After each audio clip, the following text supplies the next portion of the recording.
kulanti wacan oo wanaagsan daawadayaal idil ahaantiinba meel kastoo joogtiin kusoo dhawaada shaashada telefishinka madaxa bannaan ee Bulsho TV Boorama daawadayaal hadani waa hadii aad nooga barateen war waxaan dalka adduunka dacalada niga haynay warka waxa idinku diyaar habeenkan caawaasho idin la socodsiiyo anigoo ah Shucayb Maxamed Kaan Shucayb guys qodobada warka ugu door kaloo hayna habeenkan caawana daawadayaal waxa kamid ah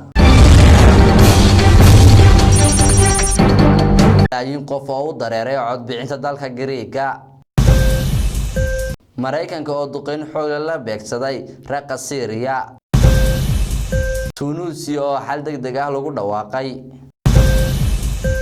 ciidamada dalka Syria oo magaalooyin muhiim ah ku qaaday dagaal culus daawadayaal intaas waxay ahaayeen qodobada warka ugu doorka roolay qodobada iyo qodobo kale oo faahfaahsan deenu guda galin kusoo dhawaada qadarada ka bulshada kadib warkii oo fidsan Ramadan Kareem bisharo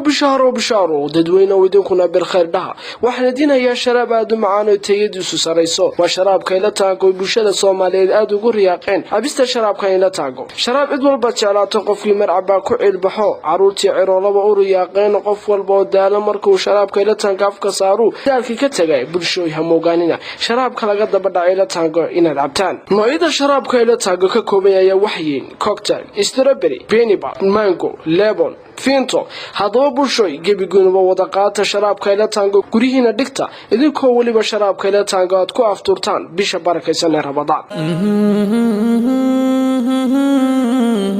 halku dhiga sharaabka ila taango ayaa waxa yahay ila taango cab ciyaalkaagana si waa sharaab la hubo fiitamiin caafimaad ku idil yahay wixii faahfaahintaasi dheeriya waxaad kala xiriiraan telefoonada shaashada idinka muuqda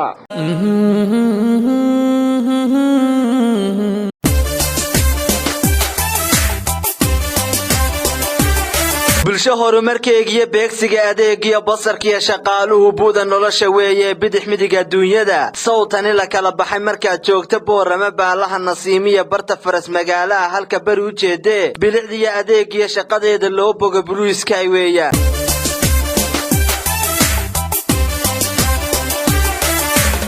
hadal waa barkumataal marka la isla buuqeen runta loo bareereen hadalow bilaash noqo waa tani barbaartii waayeelku buuxee baahida dabooshay caku meeshu bilana shaqadeedu badana beledkeena goobaha bulshadeena hagartira ugu baawar culusa ina adeer waxaan adigu duubtay waa maxay ma mobil baad igu duubtay waxaan ku tashanayay oo niyadeeda galiyay maaha saaxiibtunadu saa maaha gacan bay ka soo in laakiin gacan ku qori maayo imika laga bilaabana shaytaan naariya bijita arooskaygu sidoo u dhayahay waa ku celin weeyaan waxana ii duubaya Blue Sky adeer jirta Blue Sky waa meel jirta ana garanaya deefada ku dishay noo doon baan ku nila doon bal adiga noo doon adeer noo doon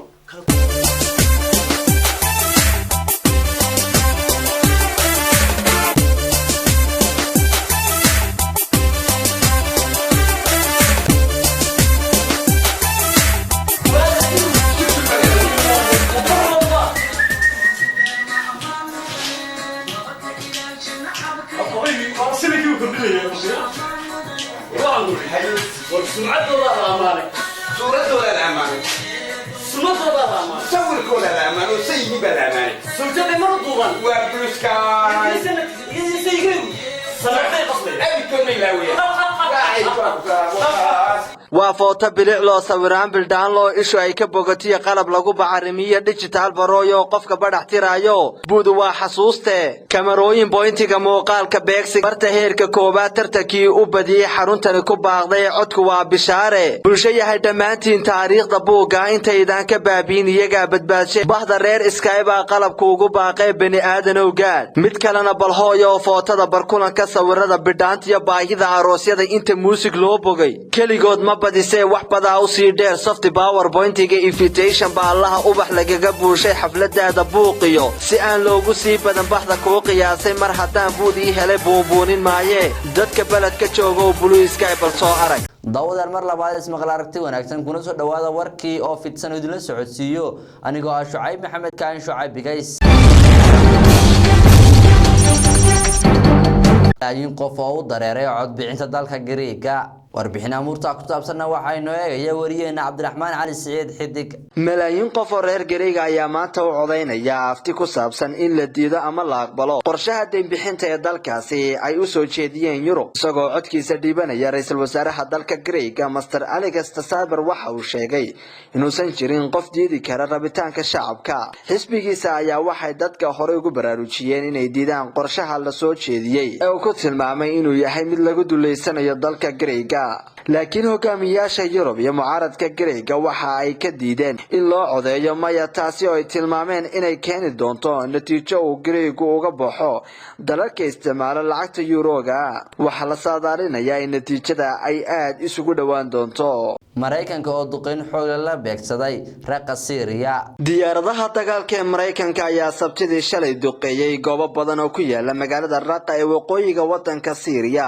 duqeyntan oo lagu tilmaamay tii ugu xoog badnayd oo Mareykanku la beegsado magaalooyinka Syria ee gacanta ugu jira kooxda Daesh ayaa la sheegay inay dad badan ku dhinteen ugu yaraan 16 goobood oo ku yaala magaalada Raqqa ayaa la duqeeyay magaaladaasi oo ah caasimadda maamulka ISIS ama Daesh ee wadanka Syria tirada dhimashada ayaan wali la xaqiijin balse isbahaysiga caalamiga ah ee uu Mareykanku hogaaminayo ayaa sheegay inay duqeynta ku dileen in badan oo kamid ah dagaalyahanada Daesh ciidamada dalka Syria oo magaalooyin muhiim ah ku qaaday dagaal culus ciidamada dawladda Bashar al-Assad iyo xogaga Hezbollah ayaa weerar ku qaaday magaalada caasimadda ee Sabadin oo ku taala xadka u dhaxeeya Lebanon iyo Syria magaaladan ayaa 25 kiiloomitir u jirta magaalada Dimashq sidoo kalena ku taala meel 12 kiiloomitir u jirta xadka dalka Lebanon dawladda Syria ayaa doonaysa inay dib u soo ceshato deegaanada wadanka isku xidhka Lebanon caasimadda Syria ee Dimashq maxkamadda la dagaalanka argagixisada ee dalka Pakistan ayaa 10 sano oo xadhiga iyo ganaax ku riday imaam masjid oo khudbadiisii ku soo daray in la laayo dadka Shiicada dalalka Pakistan ayay hore uga dhaceen weeraro badan oo la beegsaday dadka laga tirada badan yahay ee Shiicada wadankaasi oo lagu qiyaasay inay gaarayaan 20% shacabka dalkaasi ku nool Pakistan dawladda Pakistan ayaa bilowday olole ay tilaabo adag uga qaadayso masaajidada iyo imaamada soo jeediya khudbooyinka shacabka loogu baaqayo falalka amniga ka dhanka ah wadaadkii lagu helo dambi noocan ah ayaa la sheegay inuu mutaysan doono xabsi iyo ganaax gaaraya $7,000 daawadayaal inta waxay noogu dhan war waxaan dalkii adduunyaha baniga haynay warka waxa idin la socodsiinayay anigoo ah Shucayb Maxamed Kaan Shucayb Bigays warka xigeynta aan kulmi doono waa aniga dhammaan akhyaarta bulsho TV niga tagayna assalaamu calaykum wa rahmatullaahi ta'ala wa barakaatuh